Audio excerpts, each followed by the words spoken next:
The Galactic Combat Academy stood like a gleaming spear against the purple sky of Nexus Prime. Its crystalline towers housed the finest warriors from across known space, where young beings from hundreds of species learned the ancient arts of combat, strategy, and survival. The Academy's reputation was legendary. Only the strongest, fastest, and most gifted were accepted into its halls. Zara had been at the Academy for 3 years now, and in all that time, no one had questioned her heritage. Her pale skin and unusual height marked her as Altarian, one of the warrior races from the Rim worlds. The Altarians were known for their discipline and their ability to move with fluid grace, though they were considered average by Academy standards. Nothing special, but competent enough. She had worked hard to maintain that illusion. Every morning, Zara bound her joints with synthetic wraps that limited her range of motion. She wore gravity modulators hidden beneath her training uniform that made her movements slower and more deliberate. Most importantly, she had learned to hold back, to be good, but never exceptional, never enough to draw real attention. The deception had served her well. She had friends among her classmates, respect from her instructors, and was on track for a decent posting with one of the Rim World Defense Forces. It was a quiet life, a safe life, and exactly what she had been told to pursue when she first arrived at the Academy. The trouble began on a Tuesday morning during advanced combat theory with Instructor Valeth. Valeth was a Korthak, a species known for their incredible reflexes and predatory instincts. Standing nearly 8 feet tall with 4 arms and skin like polished obsidian, he was one of the Academy's most feared instructors.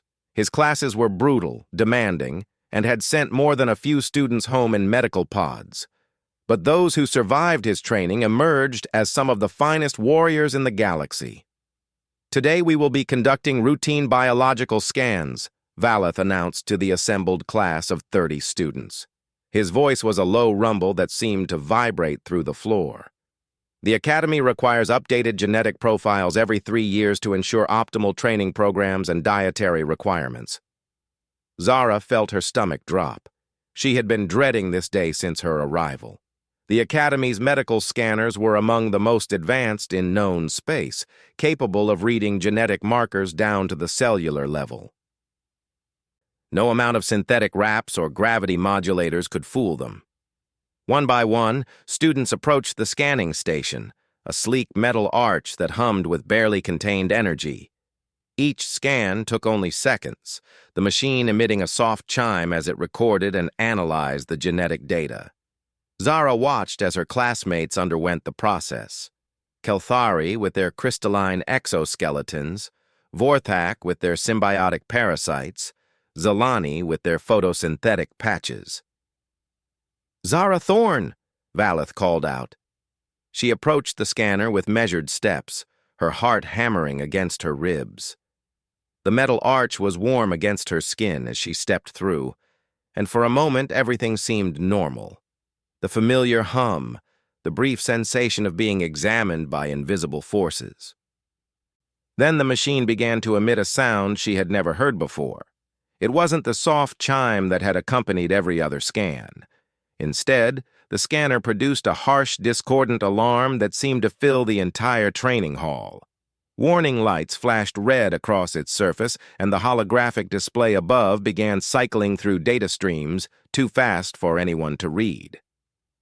"What in the 7 hells?" Valeth muttered, his forearms moving to different control panels as he tried to make sense of the readings. Zara stood frozen in the scanner's arch as every eye in the class turned toward her. The warning sounds grew louder, more insistent, until finally the machine spoke in its cold, mechanical voice. "Genetic classification, human. Subspecies, Terran. Homeworld, Sol 3. Warning, subject, exhibits, genetic markers consistent with apex predator species. Recommend immediate evaluation." The training hall fell absolutely silent. 30 pairs of alien eyes stared at Zara in shock, confusion, and something that might have been fear. She had heard of humans, of course. Everyone in the galaxy had heard the stories. But humans were myths, legends, tales told to frighten young warriors into behaving. They were the monsters that supposedly lived at the edge of known space, in a system so dangerous that no expedition had ever returned from it. "Human?" whispered Kith, a Zalani who sat next to Zara in most classes. "But humans aren't real. They're just stories." Instructor Valeth was staring at his display screens with all four eyes, his obsidian features showing more emotion than Zara had ever seen from him. "The scanner is not malfunctioning," he said slowly. "According to this data, Miss Thorne is indeed human. Her genetic markers match archived samples from first contact scenarios dating back over 2 centuries. Zara finally found her voice. "I can explain—" "No need for explanations yet," Valeth interrupted, though his tone had changed completely. There was a new wariness in his voice, a careful respect that hadn't been there moments before. "However, this does present us with a unique opportunity. Class, you are about to witness capabilities that most of you have only heard about in theoretical discussions." He moved to the center of the training mat with fluid grace, his 4 arms settling into a combat stance that Zara recognized as Korthak War Form 7. It was a defensive position designed to counter multiple attackers simultaneously, and one of the most effective martial arts stances in known space. "Miss Thorne," Valeth said formally, "I would like you to demonstrate your natural reflexes. Please attempt to strike me with your fastest attack." Zara shook her head. "Instructor, I don't think that's a good idea.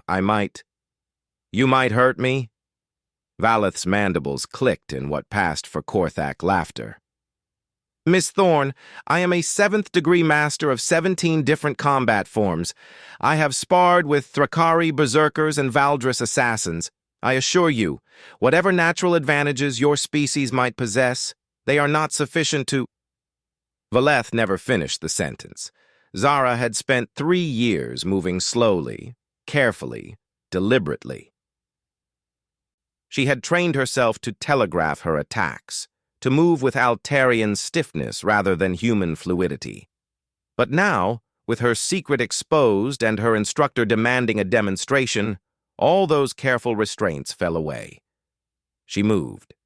To the watching students, it seemed as though she simply disappeared from one spot and reappeared directly in front of Valeth.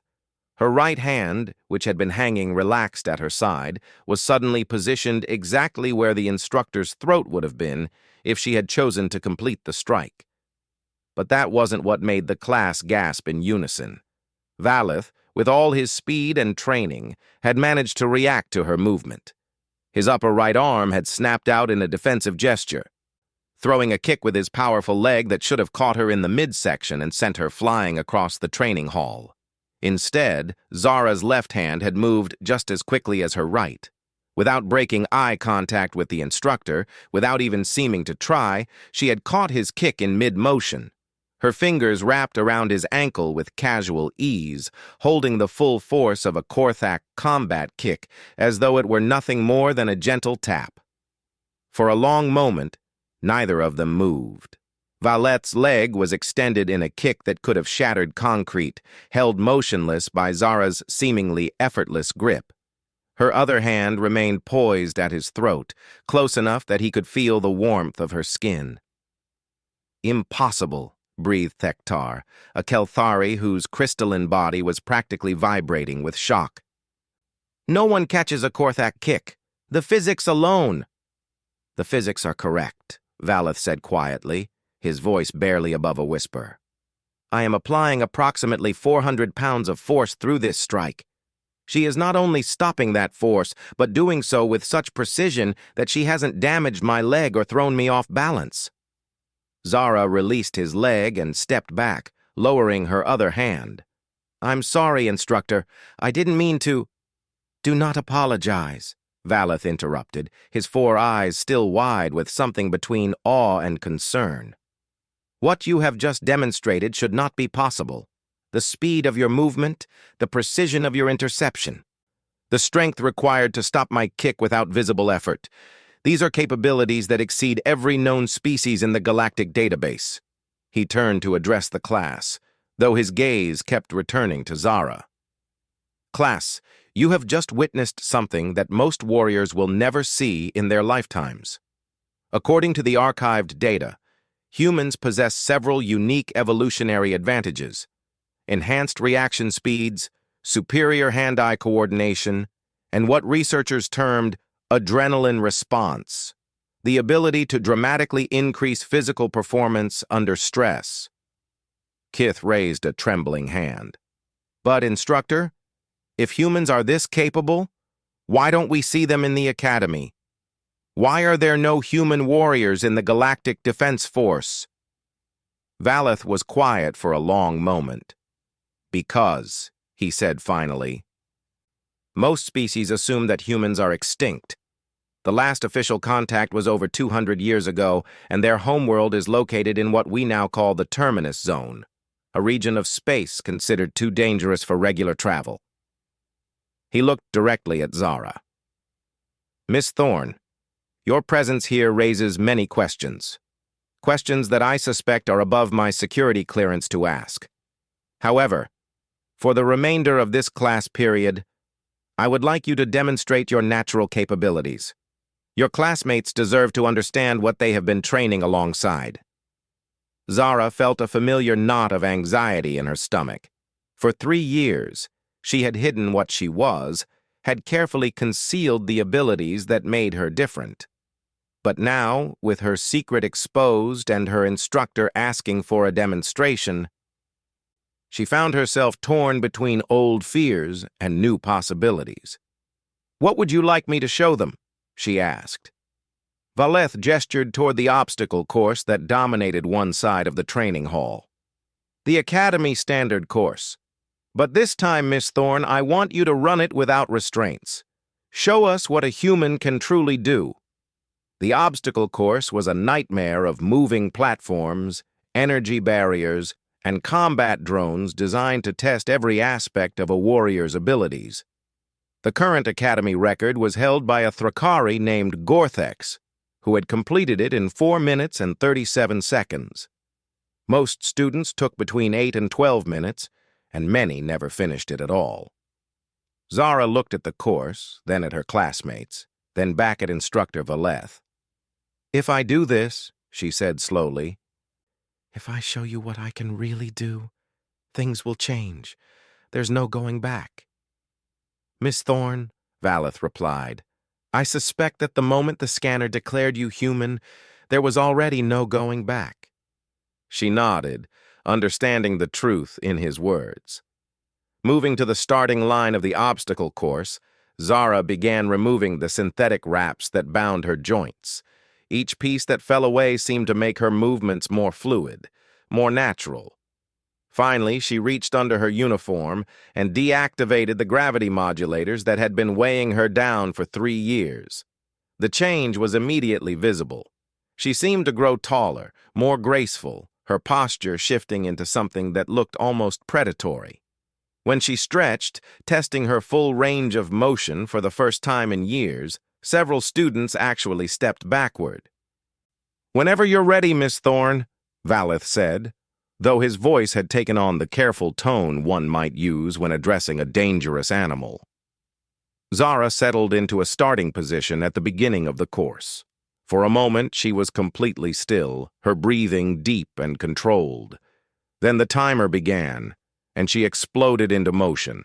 What happened next would be talked about in Academy corridors for years to come. Zara moved through the obstacle course not like a student, not even like a graduate, but like a force of nature.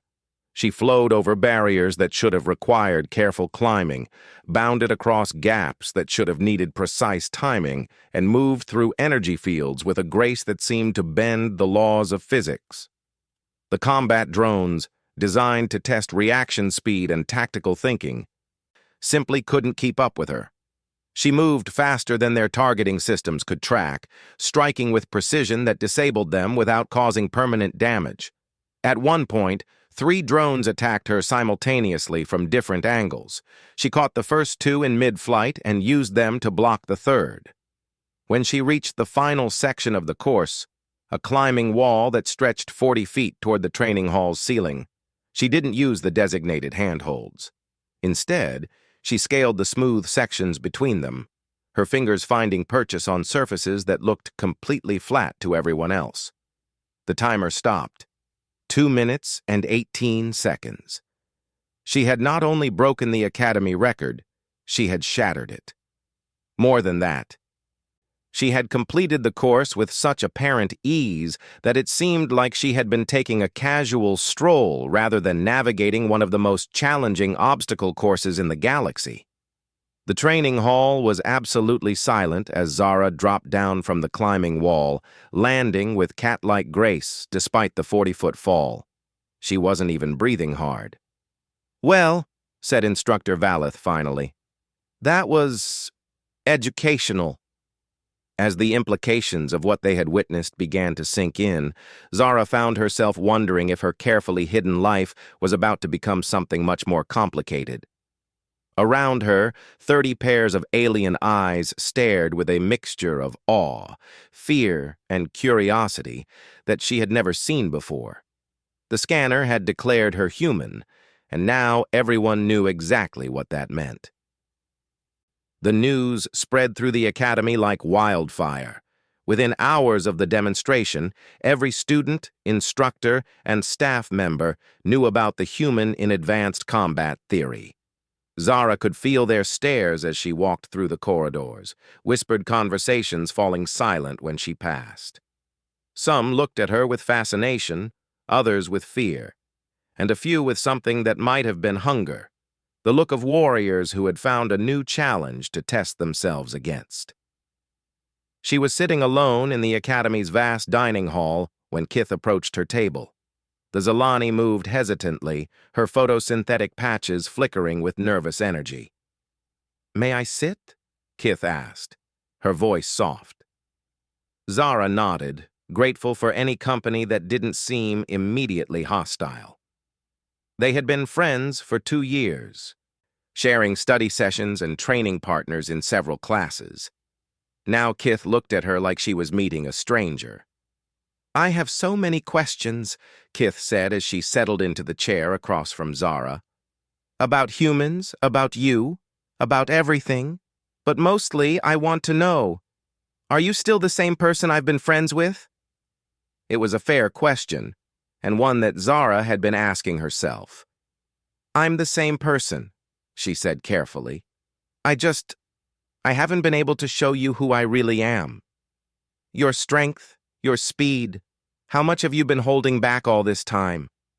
Zara thought about the synthetic wraps, the gravity modulators, the careful restraint she had maintained in every physical activity for 3 years.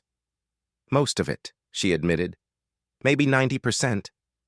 Kith's patches flashed bright green with shock.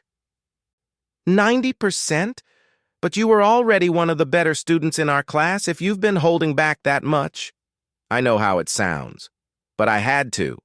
When I first arrived at the Academy, I was told to blend in, to be average, to never let anyone know what I was." Zara picked at her food, suddenly finding it difficult to meet her friend's eyes. "Humans have a reputation in the galaxy, not a good one." "What kind of reputation?" Before Zara could answer, a shadow fell across their table. They looked up to see Gorthex, the Thrakari, who held the previous obstacle course record. He was built like a living weapon, all dense muscle and scarred hide, with the kind of presence that made other students give him a wide berth. "So," Gorthex said, his voice a low growl, "the little Altarian was a human all along." He leaned forward, placing his massive hands on their table. "Do you know what happened the last time humans and Thrakari met in battle?" Zara shook her head, though something cold was settling in her stomach. "The Battle of Kepler Station, 300 years ago.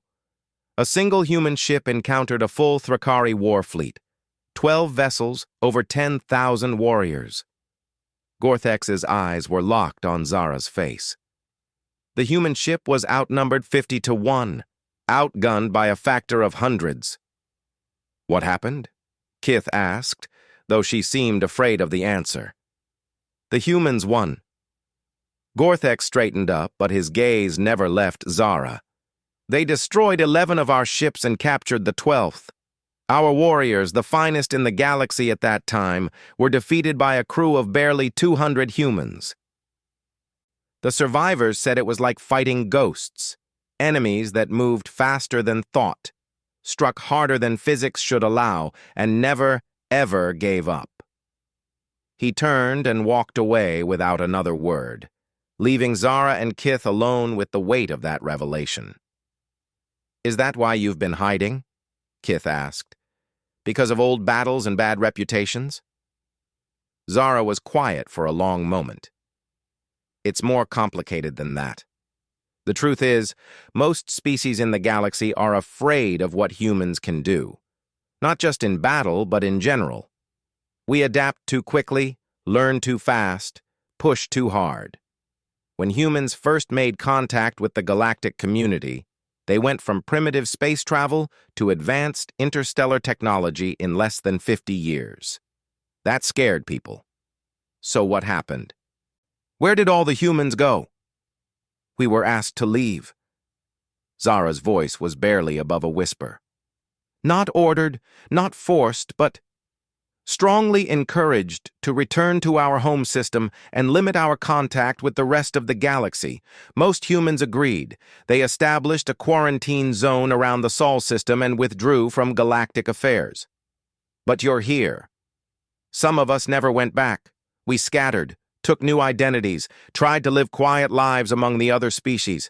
My parents were explorers who refused to return to Earth. They raised me on a trade station in neutral space, taught me to hide what I was, to never let anyone know." Zara's hands clenched into fists on the table. "They died in a pirate attack when I was 16. The academy was the only place that would take me in. And only because I had forged identity documents claiming to be Altarian." Kith reached across the table and gently touched one of Zara's clenched fists. "I'm sorry, I didn't know." "How could you? I've spent 3 years making sure no one would know."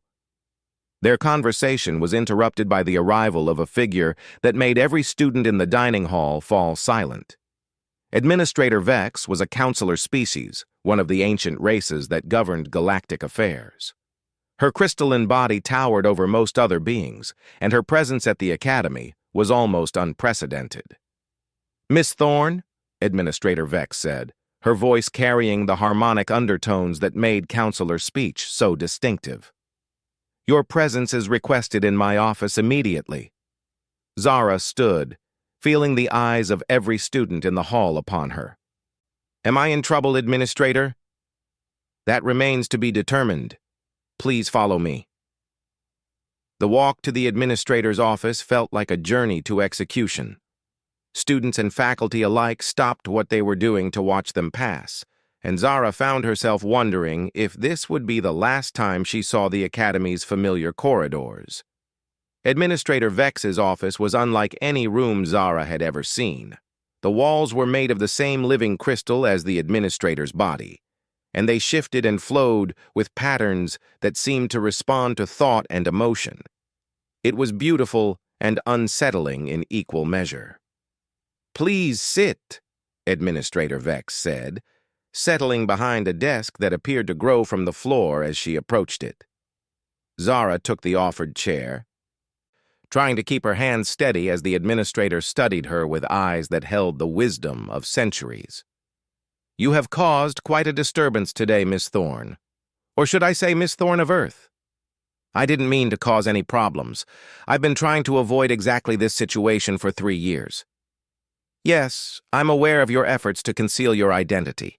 What interests me is why a human would want to attend a galactic military academy in the first place." Zara thought carefully about her answer. "Because I wanted to serve something greater than myself. Because I believed in the ideals that the academy teaches. Protection of the innocent. Defense against aggression. Honor in combat. Noble goals. but surely you must understand the complexities your presence here creates. I'm beginning to.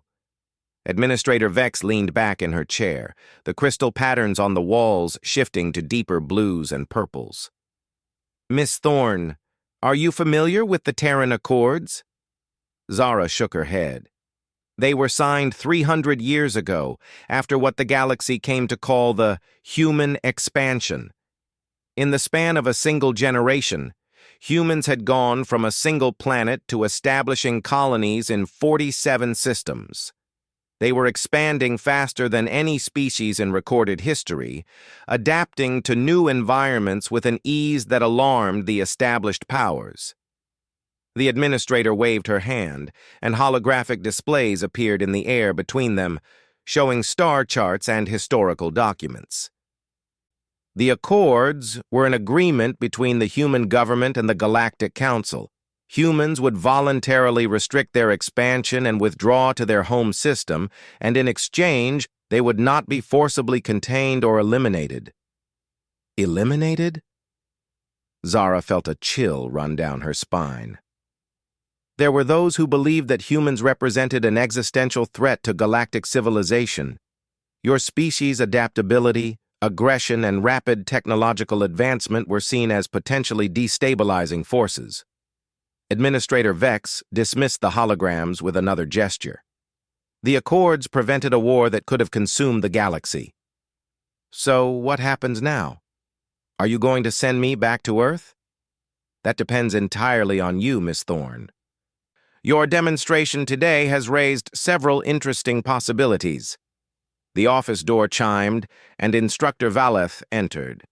His usual confidence seemed subdued in the presence of the administrator. Ah, Valeth. Perfect timing.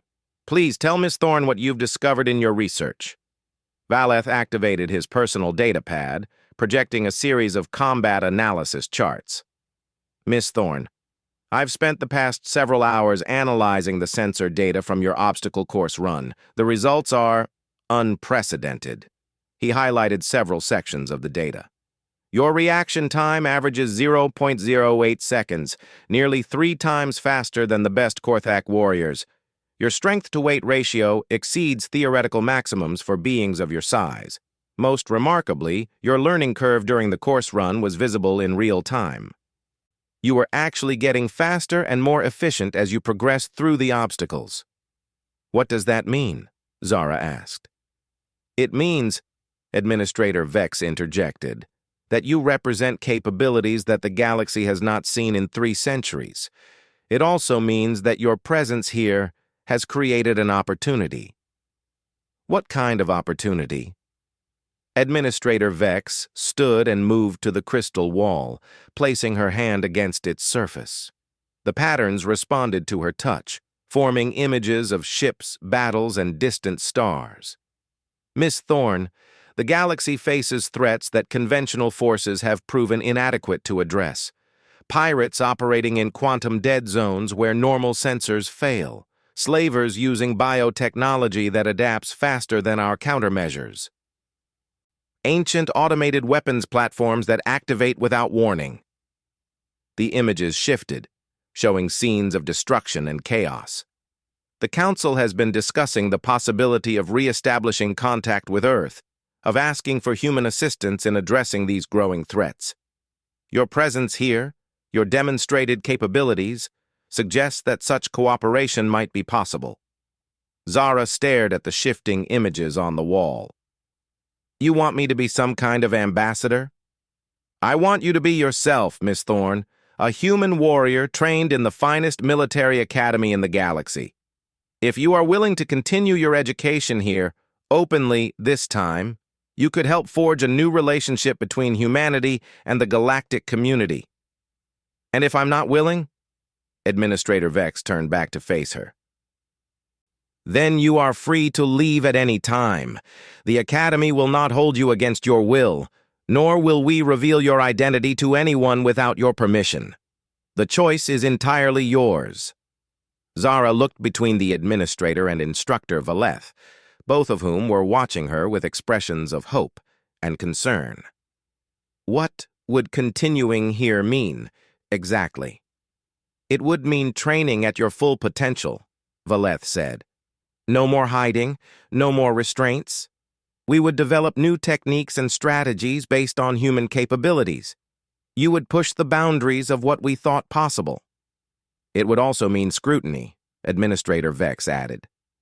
Other students would want to test themselves against you. Instructors would want to study your methods. Visiting dignitaries would want to meet the human who broke the Academy's isolation. And it would mean that every success or failure you experience would reflect on your entire species, Valeth concluded. The weight of representation is not always easy to bear. Zara was quiet for a long moment, considering her options. She could leave, disappear back into the galaxy with a new identity, and continue the quiet life she had been living. Or she could stay, reveal herself fully, and help bridge the gap between humanity and the rest of the galaxy. Can I have some time to think about it? Of course. Take all the time you need, Administrator Vex said. However, I should mention that word of today's demonstration has already reached other institutions. By tomorrow, representatives from military academies, research facilities, and diplomatic corps across the galaxy will likely be requesting meetings with you. Whether I agree to stay or not. Your secret, Miss Thorne, is no longer secret. That particular choice has already been made for you. As Zara left the administrator's office, her mind was spinning with possibilities and fears. She had spent 3 years hiding from her nature, and now that nature had been revealed to the entire galaxy. Whatever choice she made next would not only determine her own future, but potentially the future relationship between humanity and the stars. Walking back through the Academy corridors, she noticed that the stairs had changed. There was still fear, still curiosity, but now there was something else: respect. For the first time since arriving at the Academy, Zara Thorne was seen not as an average Altarian student, but as something altogether more dangerous and more valuable. She was seen as human. Zara had been awake for most of the night, staring at the ceiling of her dormitory room and wrestling with the decision that would define the rest of her life. Stay and become the face of human galactic relations, or leave and preserve the quiet anonymity she had fought so hard to maintain. She was still undecided when the emergency alarms began to sound. The piercing wail of the Academy's crisis alert system cut through the early morning calm like a blade. Red warning lights strobed through the corridors as automated systems announced, "Emergency protocols activated. All students report to designated safe zones immediately. This is not a drill." Zara threw on her training uniform and rushed into the hallway, where she found chaos. Students from dozens of species were emerging from their rooms in various states of confusion and panic. The Academy's emergency procedures were well drilled, but the sheer urgency of the alarms suggested this was something beyond a routine exercise. "What's happening?" Kith asked as she appeared at Zara's side, her photosynthetic patches flickering rapidly with stress. "I don't know, but it's serious. Look." Through the corridor's viewing windows, they could see Academy security forces moving with the kind of speed and coordination reserved for genuine threats.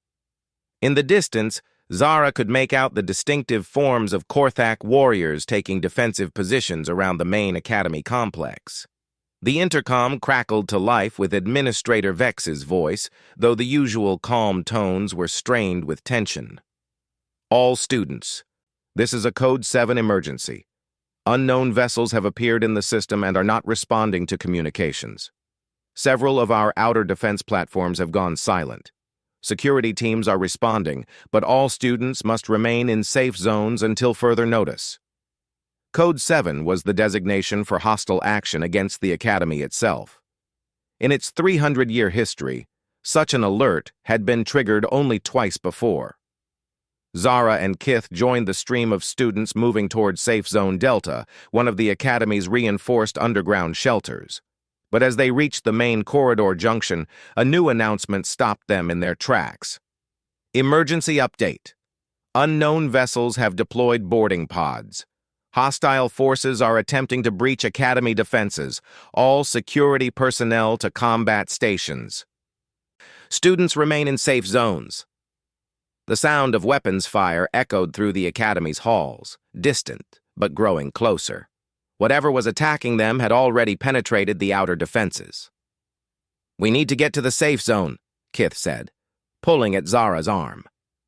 But Zara was looking in the opposite direction, toward the sounds of battle. Her enhanced hearing was picking up details that the other students missed: the high-pitched whine of energy weapons, the heavy footfalls of armored attackers, and most concerning of all, the pained cries of Academy defenders who were clearly outmatched. "Miss Thorne!" The voice belonged to Instructor Valeth, who came running down the corridor with 2 other faculty members. His usual composure was gone, replaced by the focused intensity of a warrior under fire. "You need to get to safety immediately." "What's attacking us?" "Pirates, but not ordinary ones. They're using some kind of adaptive combat technology. Our weapons are becoming less effective with each engagement. They're learning from our tactics in real time." Valeth's 4 arms gestured urgently toward the safe zone. "We can handle this, but only if we know the students are secure." Another explosion rocked the Academy, this one close enough to shake dust from the ceiling. Through the viewing windows, Zara could see one of the Academy's defensive turrets sparking and going dark. "How many attackers?" she asked. "Unknown. At least 50 that we've confirmed, possibly more." "Miss Thorne, please, you need to—" His words were cut off as a section of the outer wall exploded inward.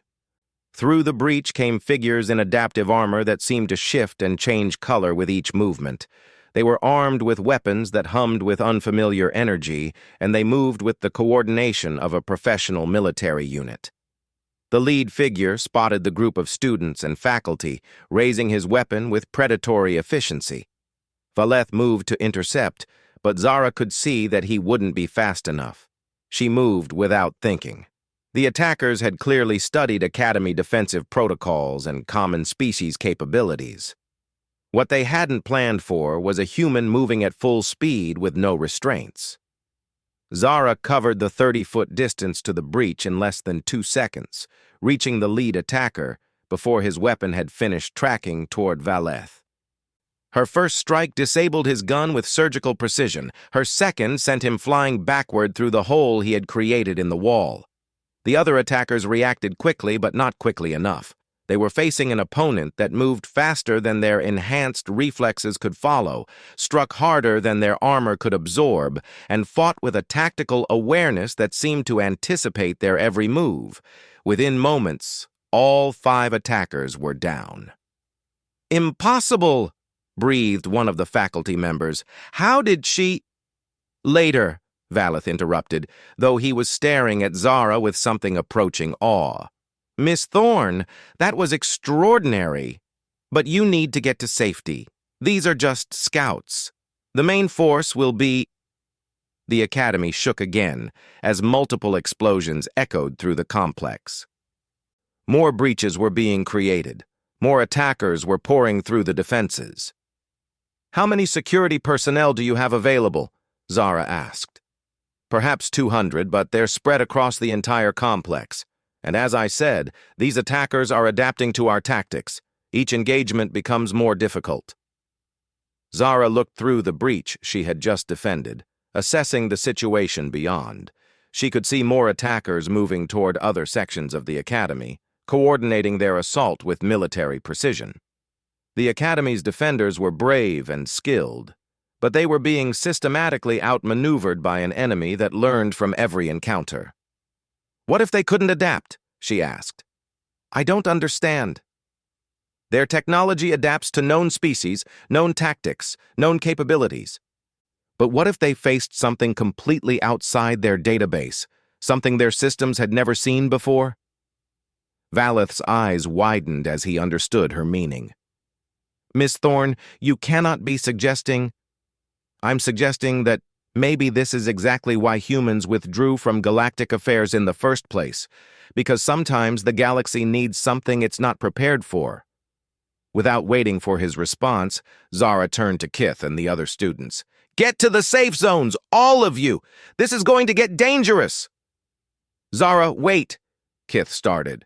"No arguments, go! I'll find you when this is over." She turned back to Valeth, who was clearly torn between his duty to protect students and his recognition that Zara might be their best hope. "Instructor, I need you to coordinate with Academy security. Have them focus on evacuation and damage control. I'll handle the attackers." "Miss Thorne, there are at least 50 armed hostiles, possibly more, even with your capabilities." "Instructor," Zara said quietly, "you saw me hold back 90% of my abilities for 3 years.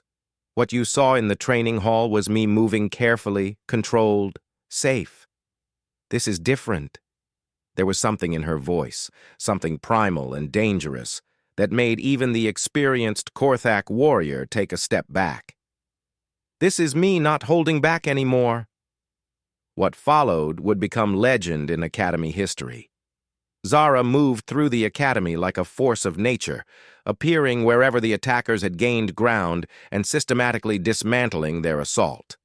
She struck from unexpected angles, used the Academy's architecture in ways no other species could, and fought with a creativity that left the adaptive enemy systems completely unable to compensate.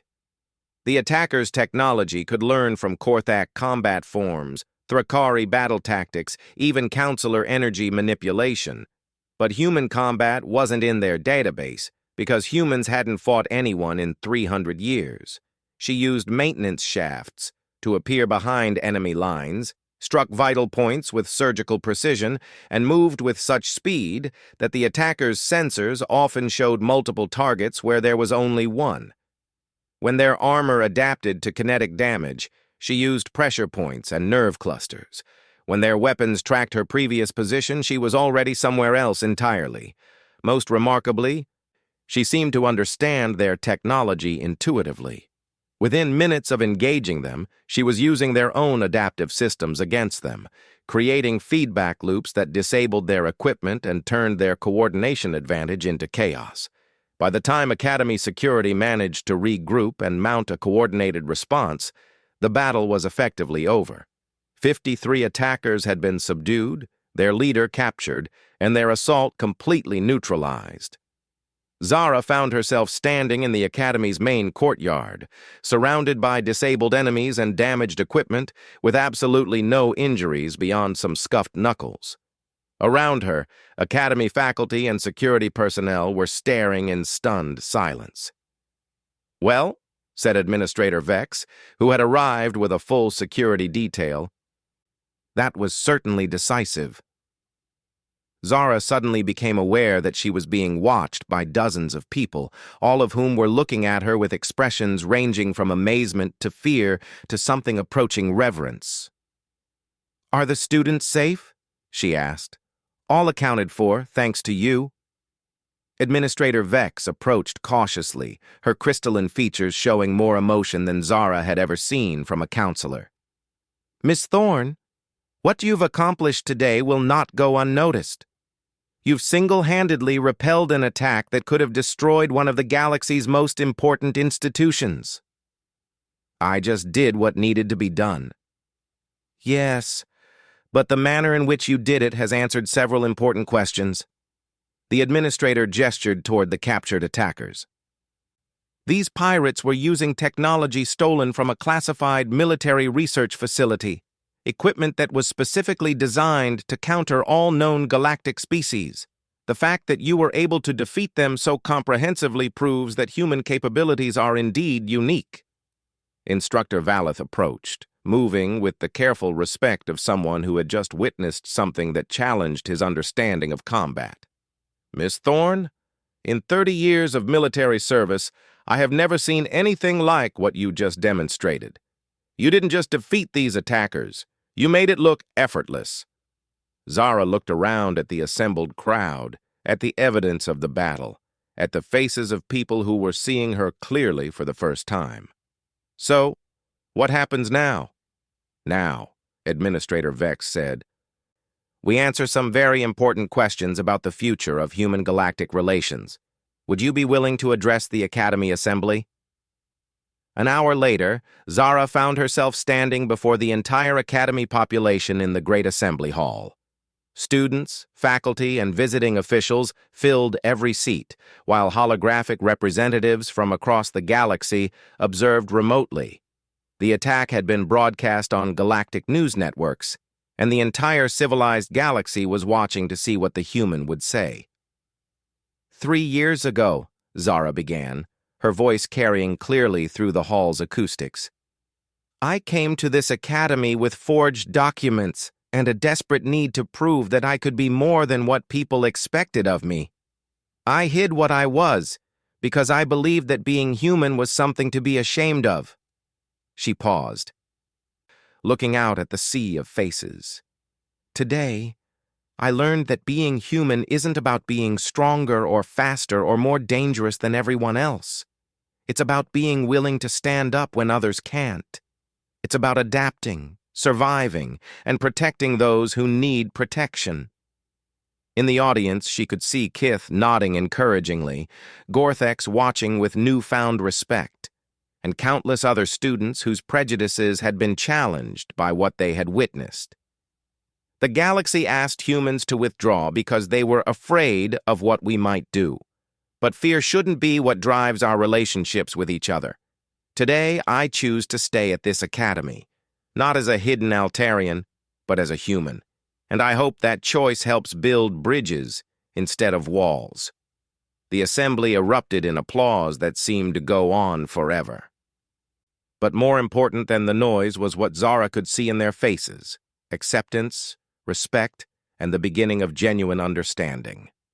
Later that evening, as cleanup efforts continued and the last of the emergency protocols were being deactivated, Administrator Vex found Zara sitting alone in the Academy's observation deck, looking out at the stars. "How are you feeling about your decision?" the Administrator asked. "Terrified," Zara admitted, "but also hopeful. For the first time since my parents died, I feel like I'm exactly where I'm supposed to be." "The Galactic Council has already approved a motion to re-establish formal diplomatic contact with Earth," Administrator Vex said. "Your demonstration today convinced them that human participation in galactic affairs could be beneficial. And if other humans don't want to rejoin galactic civilization, then that will be their choice. But at least the option will exist." The Administrator moved to stand beside her at the observation window. "You've given your species something they lost 300 years ago, Miss Thorne. You've given them a choice." As they watched, a new star appeared among the familiar constellations, a human ship arriving in response to the diplomatic messages that were already being transmitted toward Earth. It was the first human vessel to visit the galactic core in 3 centuries, drawn by the news that one of their own had stood openly among the stars and chosen to help rather than hide. Zara Thorne had spent 3 years concealing what she was. Now, as she watched that distant light growing brighter against the darkness, she realized that the best thing she had ever done was allow the galaxy to see exactly what it meant to be human. The scanner had declared her human-born, and she had caught her instructor's kick mid-class. But more than that, she had caught the attention of an entire galaxy and reminded them that sometimes the things we fear most are exactly what we need. In the days that followed, the Academy would be flooded with requests from human families across the galaxy asking if their children could attend. For the first time in 3 centuries, humans were emerging from the shadows, ready to take their place among the stars. And it had all begun with a moment that no one would ever forget. The moment when Zara Thorne stopped hiding and started being herself.